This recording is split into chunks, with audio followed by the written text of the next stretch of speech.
level assessment, or GLA, is a large group and participatory alternative to conventional qualitative methods like focus groups and interviews.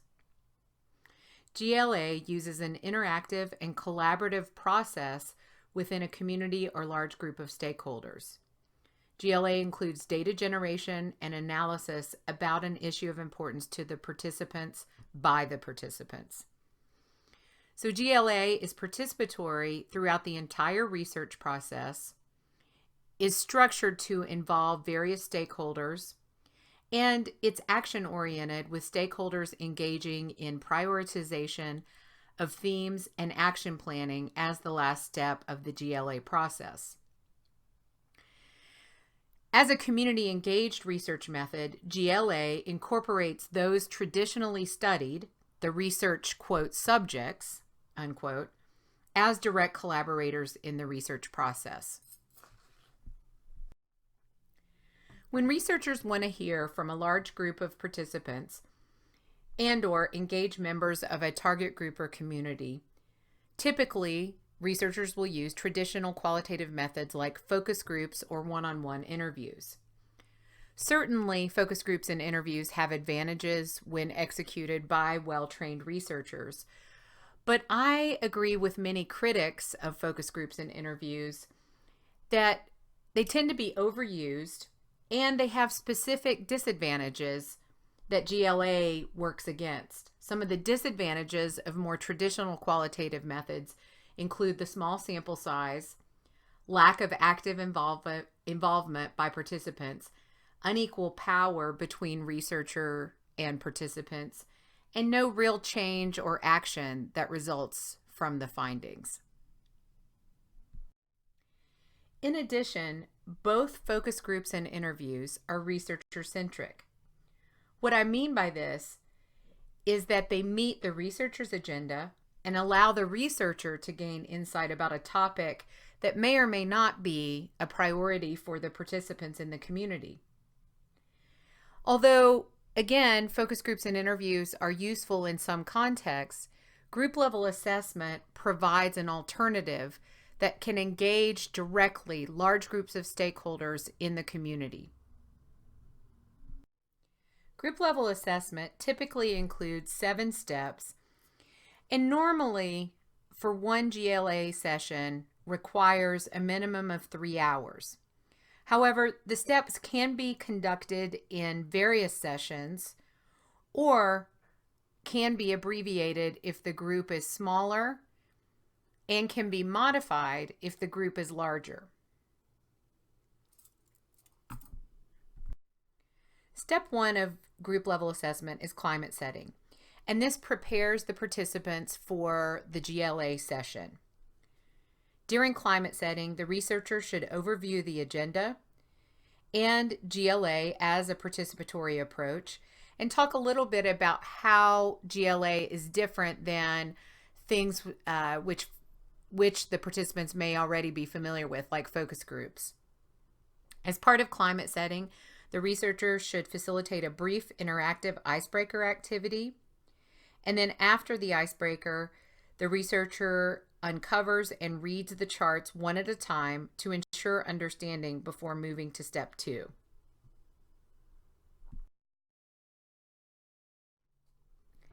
Step 2 of group level assessment is generating, and this is the foundation of the GLA approach. Participants are given colored markers and asked to simultaneously walk around the room, individually responding to each prompt in any order they choose, with words, phrases, or picture. During this generating phase of GLA, regardless of the content or wording of the prompts, I have commonly seen a significant increase in energy and interaction among the participants.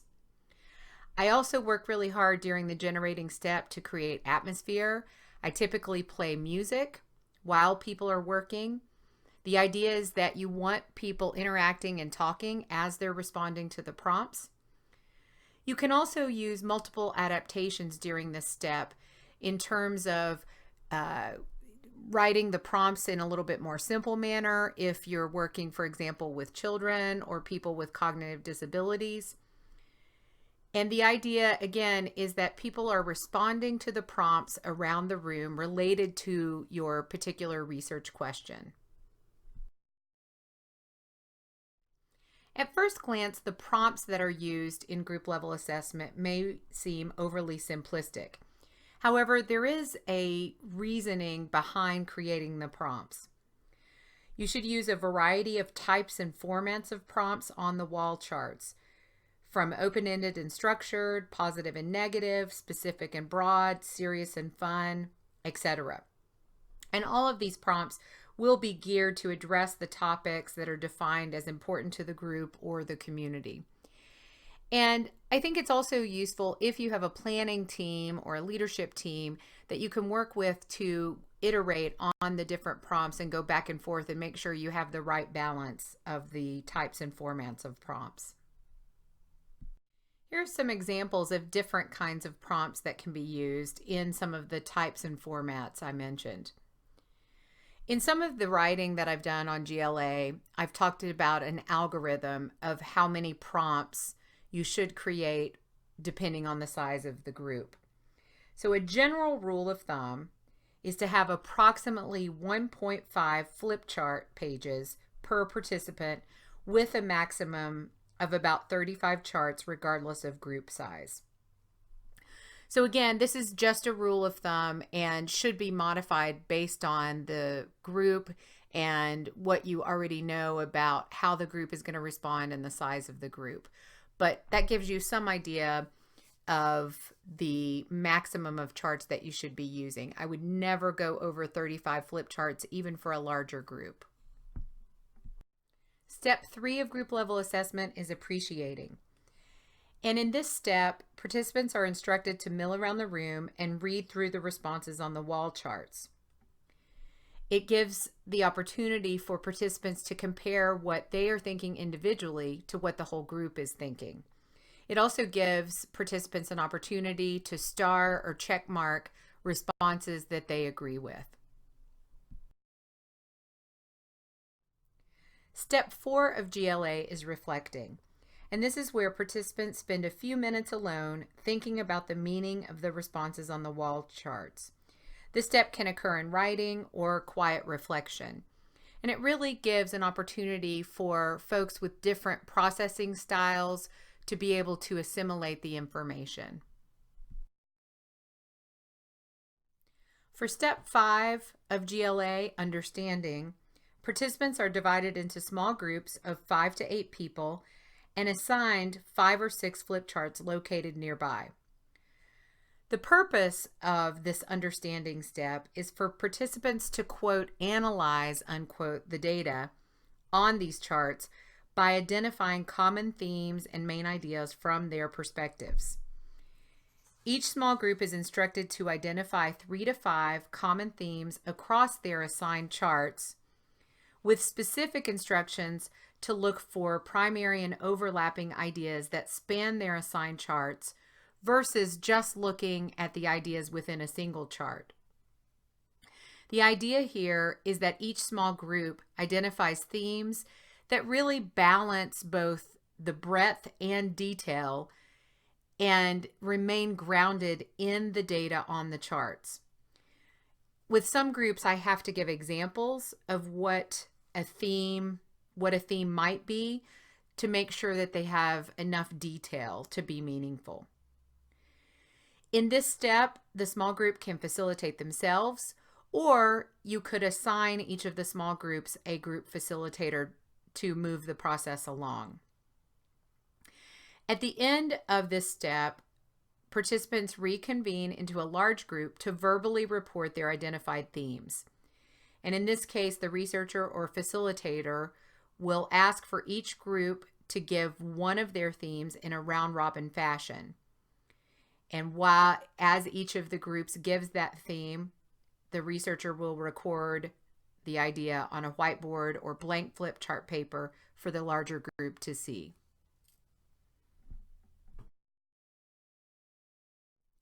Selecting is step 6 of group level assessment. And the purpose here is for the full larger group of participants to discuss and further condense themes from step 5. Depending on the goal of the research study or the specific research questions, Step 6 can include prioritization of the themes by voting or raising hands for the most important theme, or rating the themes based on importance and feasibility.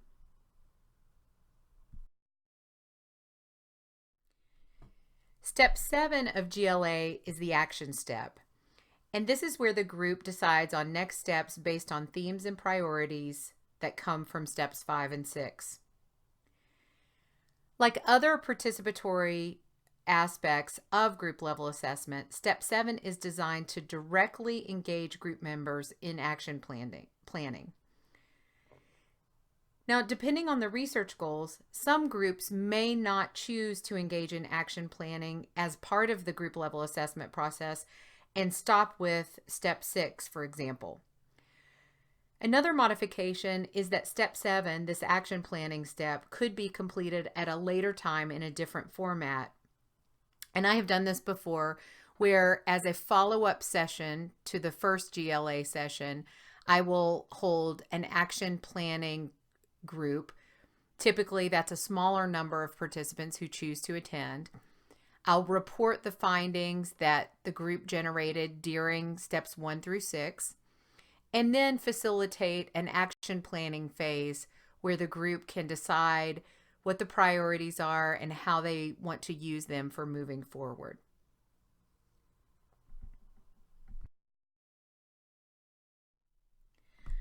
Methodologically, the group level assessment approach requires particular attention to the following aspects of the research process. Number 1, engaging the community and gaining access. Number 2, attitude of the researcher. Number 3, group size. Number 4, the participatory design.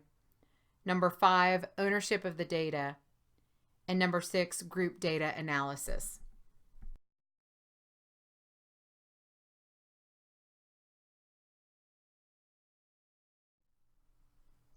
If an ongoing relationship is not already established with a particular group or community, gaining access to the target group can be challenging.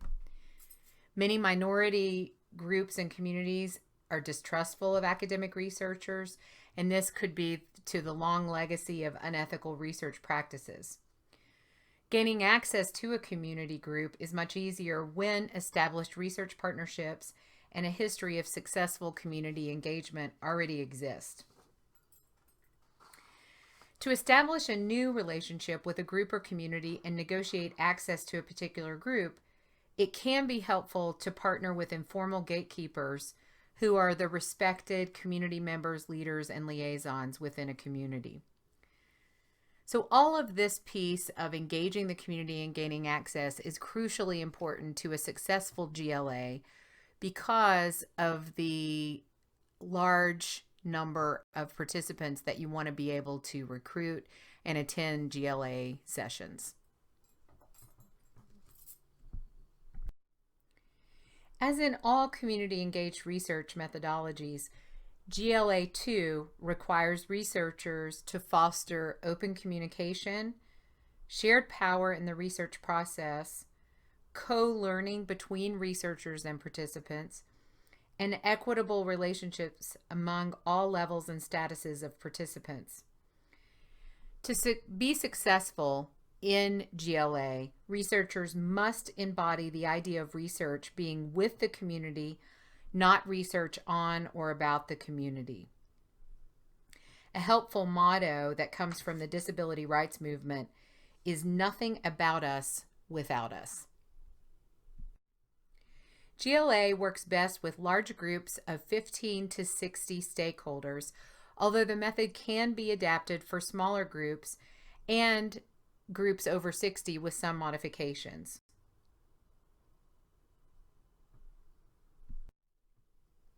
In contrast to more conventional qualitative methods, the GLA is explicitly designed to be participatory and actively involve a wide range of participants in data collection, data analysis, and action planning. GLA is really meant to emphasize a bottom-up approach with attention to local priorities and perspectives. And really, in the many, many years that I've been conducting group level assessment sessions in all types of participants in all communities, I have found that the method is engaging and participants are more than willing to participate in the research process.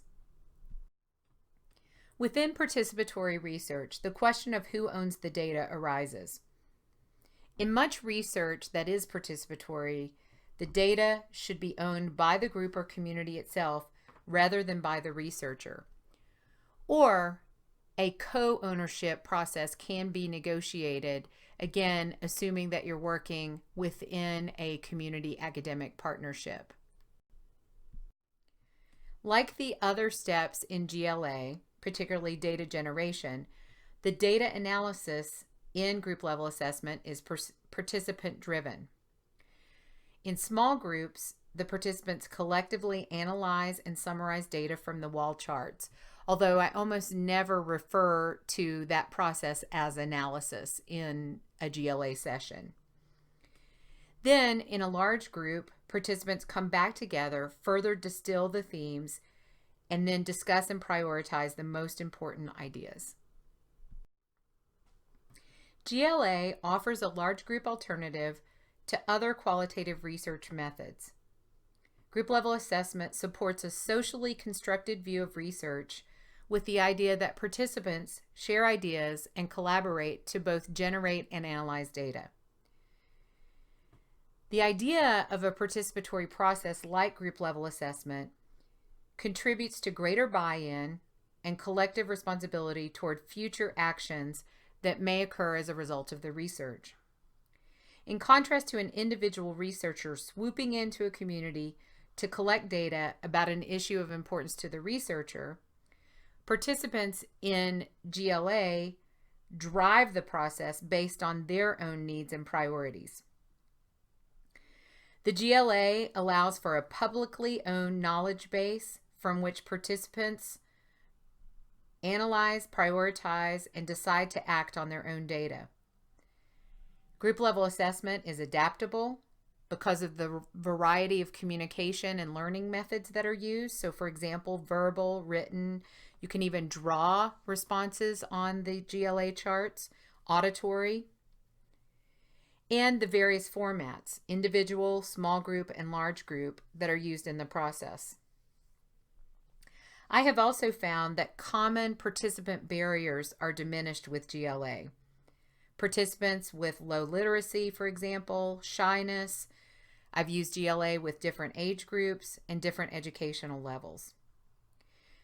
The GLA overall provides an accessible, flexible, and versatile participatory data collection and analysis tool that recognizes the importance of getting community and stakeholder perspectives on issues of local importance.